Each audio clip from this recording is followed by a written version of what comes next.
first degree we get in the Scottish Rite is the fourth degree, and it speaks highly of duty and what our duty is. A two-part question here is, what is the role of Scottish Rite in 2024 now? And as Scottish Rite Masons, then, what is our duty? I think in our 223rd, or finishing 223, beginning our 224th year, I think our role as Scottish Rite is to continue to make these good men that are in our organization better, to welcome new members, but to basically continue the cultivation of our members so that they then can make a more positive impact on society. Now, we do a lot of things. You know, we have a wonderful hospital in the name of Scottish Rite down in Texas.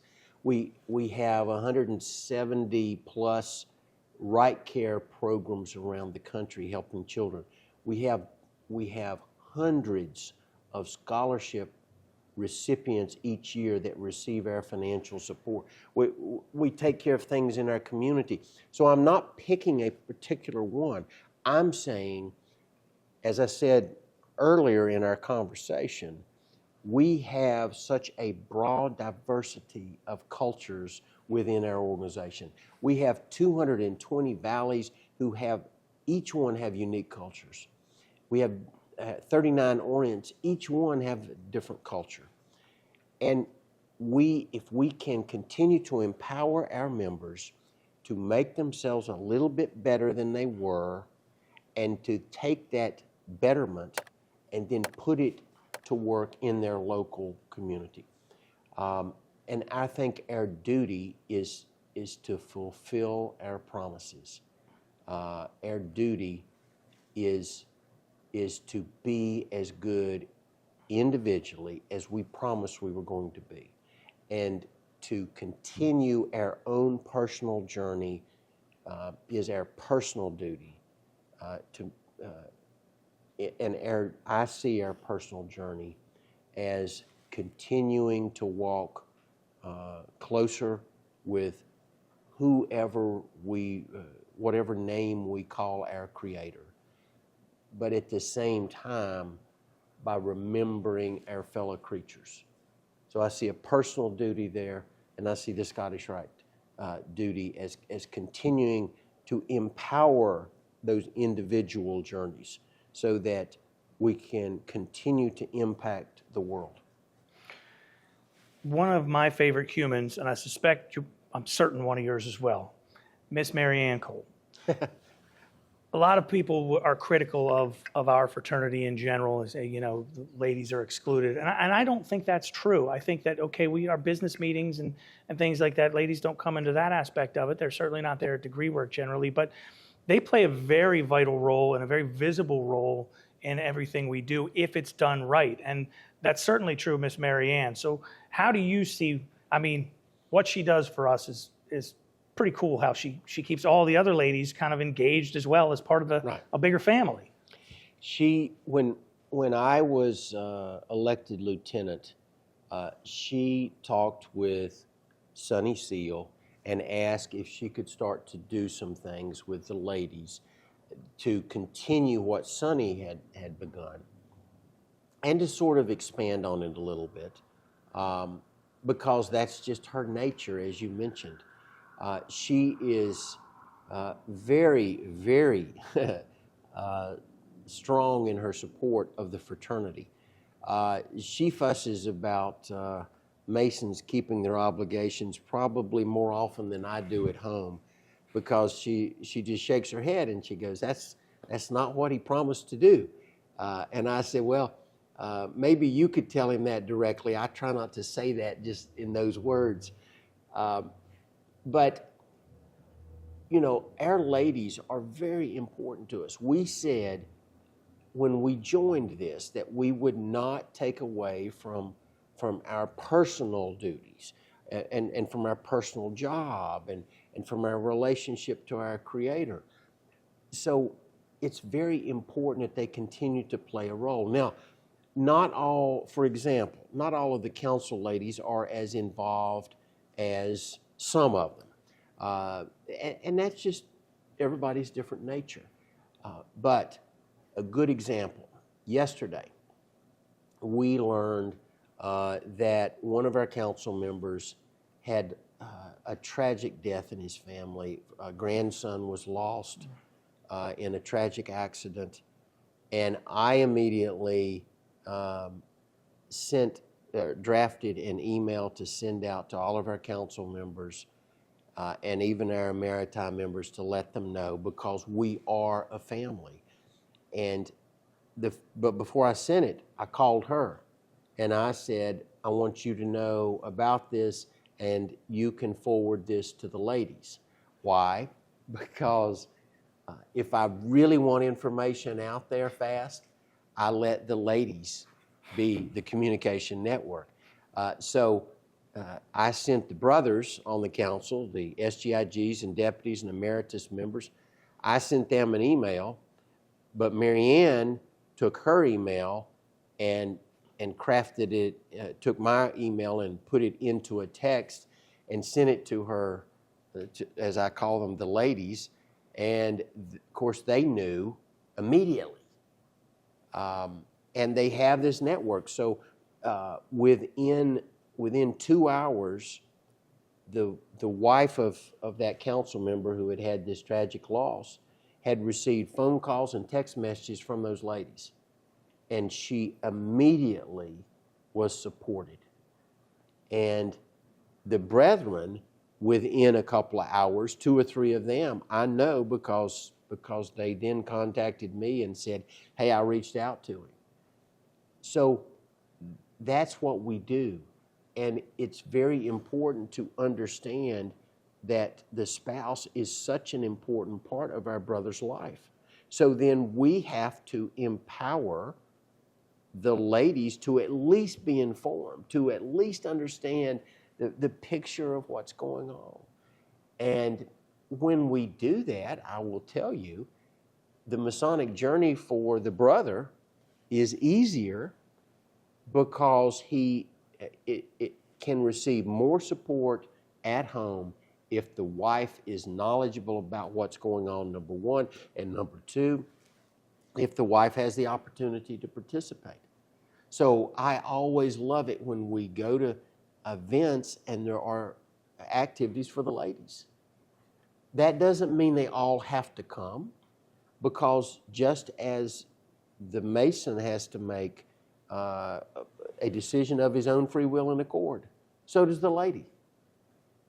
So, but we've got to give them the opportunity to make that decision, to participate in some of these events.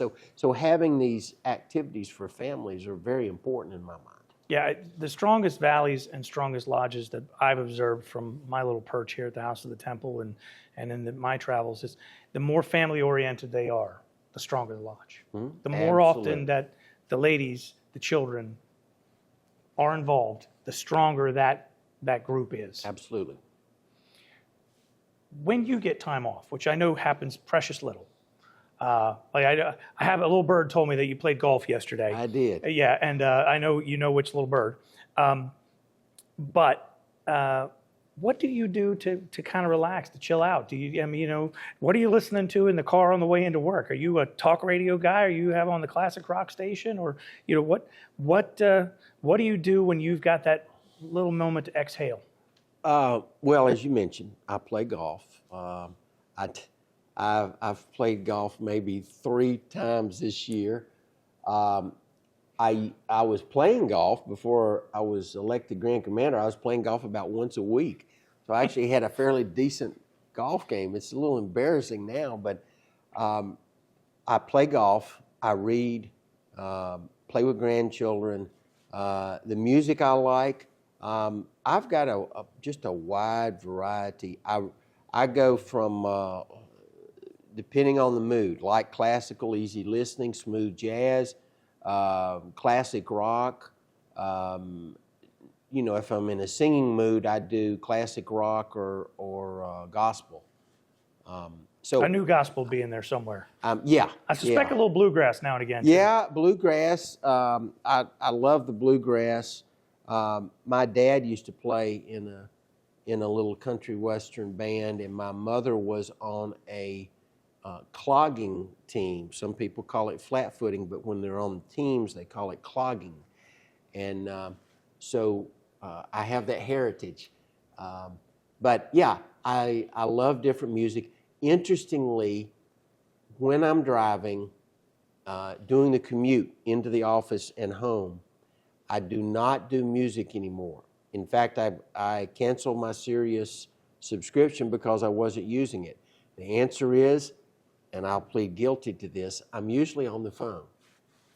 And I have a hands-free, so I'm legal in all the states, but I'm typically on the speakerphone driving back and forth because if you try to communicate with people, you got to take them when they can, when they have the time. So that's what I end up doing mostly is listening and talking as I drive. Last two questions, and I'm going to let you get back to your day. You see a lot of conferences and talks on leadership and books on leadership. In this role, we all have to kind of look at those. And I see a lot of sports figures who say things like, "Oh, you got to hit a touchdown with your organization," or silly sports cliches. But I saw one recently, and he was a former professional football player, and he said that one of the most overlooked qualities of leadership is enthusiasm. And that's something that you definitely bring to the job. What do you think about overlooked qualities of leadership and how they can be developed? I mean, certainly you bring enthusiasm to this, and that, I think that's really so important and so overlooked at the same time. Well, I agree. I mean, just two or three of them. Enthusiasm, humility, listening skills. Those are three that I think we often overlook. You have to be excited or you'll never be an effective communicator on the topic. If you're not excited about the topic, I mean, I did, as I think you know, I did play-by-play for high school football for 26 years. And you don't want dead air, as you know from radio. You don't want dead air, so you have to come up with things, but you have to have an enthusiasm for what is happening in order to talk about it and pass it along. You have to be willing to be humble if you are going to be a leader, because if you're not, it shows through. People can tell if you're arrogant, and most folks, if you say, well, the guy's arrogant, that's typically not a comment, not a compliment. It's a comment about someone that you don't feel positive about. So humility is also necessary for education, because think about it. If you're not humble enough to say you don't know something, then you're not going to learn. You basically are saying that your cookie jar is full and you don't need any more cookies. So humility is very important, and a willingness to listen, and to really listen, not just let somebody think that you're hearing them, because I had a teacher once who said there's a difference between hearing and listening. Hearing is what your body does. Okay, it hears a sound.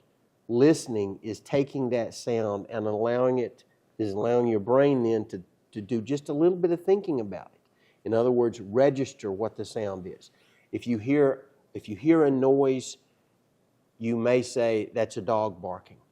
But then if you listen, you may say, well, that sounds like a big dog, or that sounds like a dog that's upset, or then you start making an analysis of what you heard. So listening is very important. If you don't listen, you're not going to know where your group or your organization has to go. If you're not humble, you don't realize that you have to learn something in order to maybe lead in the next step. Last question. When we become Scottish Rite Masons and we get that 32nd degree and we assume that title of Master of the Royal Secret, and that Royal Secret, and it's not really a secret at all. It's sort of like the secret recipe or the secret to a long life. It's not really a secret. It's one of those things that, like, if you do this, you're going to get something out of it. And our secret is live with equilibrium. What does that Royal Secret mean to you, and how would you suggest a new Scottish Rite Mason, or any Mason really, endeavor to, because we call us masters of the Royal Secret, and the first thing you realize is you're never going to master that. You're going to always be working towards it. But how do you suggest we take that Royal Secret and incorporate it into our lives? Well, ironically, the ultimate secret of the Royal Secret is that you never master it. You pointed that out. To me, when I learned that, when I got that, I was like, wow, this has been the right place to go, because I've always felt that balance in life is so critical. And ironically, that is the single biggest challenge for Jim Cole personally, is the balance. It is to balance things. And that is a constant journey with everyone. And in my role as Grand Commander, that is the ultimate challenge, is the secret of the 32nd degree. For me personally, is to continue to do that. I've always felt that in my life, as far back as I can remember, is that balance was important. I'll give you an example. When I went to college, I said, when I graduated high school, in those days, it was a 4.0, but that was it. Yeah, they didn't have this weighted grade. They didn't have all these weird grade stuff where you can get a 5.2 or whatever. 4.0 just meant that I just made A's. So I went to college in the first quarter. In those years, Virginia Tech was on a quarter system. I stayed in a room. I just put my nose to the grindstone. I didn't enjoy a lot of socializing or anything like that. I just studied, and I got a 4.0. And I said to myself, okay, and now it's time to work the balance. So now I want to balance. I want to go out a little bit. I want to go to a couple of frat parties. I want to go. I joined an intramural basketball team, and my GPA took a dive to 3.8. And I said, this is so this is my target. I want to be like, I don't have to be a 4.0, because I want to balance that in my life with other things, because I know college is more than just the grades. So I have always tried to do that, and that's the most difficult challenge. I need to take a couple of days off and play golf. I really should. Right now I'm thinking about all the things on that list over at my desk that I set up every morning to try to get done. But there has to be a balance in it. We all have to have a balance. I would encourage those out there, whether you're just maybe working toward being a junior warden in your lodge, or the last office I held in Scottish Rite at the valley level was assistant expert in the Lodge of Perfection, because when I was voted to become the expert as I moved up, I couldn't take that because I had been appointed deputy, and I couldn't tell people that I was deputy yet, so I just had to say, I'm stepping out of line. No matter where you are, you've got to have that balance, because if you get out of balance, it's just like a car. If you got a wheel out of balance, it's not going to do right. It's not going to drive right. It's going to be a bumpy ride. It's going to be uncomfortable. So balance. is important. It's the biggest challenge to me. Our Grand Commander, James D. Cole, Jim Cole, 33rd degree, and thank you so much for sitting down with us today. Thank you. I appreciate it. Thank you. Thank you. Grand Commander Jim Cole, everybody. Don't forget to click that subscribe button. Thank you for watching, and we'll see you soon.